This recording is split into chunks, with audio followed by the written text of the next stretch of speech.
આગામી લોકસભાની ચૂંટણીમાં સરળ, પારદર્શી અને ઓછી ખર્ચાળ ટેકનોલોજી એટલે ઇલેક્ટ્રોનિક વોટિંગ મશીન.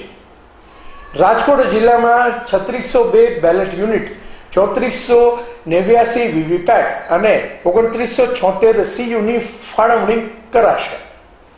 ગુજરાત રાજ્યના 11 લાખથી વધુ નવા મતદારો પ્રથમ વખત ઈવીએમનો અનુભવ મેળવશે. ભારતમાં ચૂંટણી પંચની રચના 25મી જાન્યુઆરી 1950ના રોજ કરવામાં આવી હતી.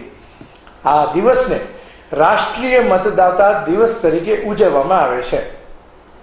વર્ષ 1952માં ચૂંટણી કમિશનર શ્રી સુકુમાર સેનની અધ્યક્ષતામાં સૌ પ્રથમ ચૂંટણી યોજાઈ ત્યારે મતદાન માટે મતપેટી અને બેલેટ પેપરનો ઉપયોગ કરવામાં આવતો હતો.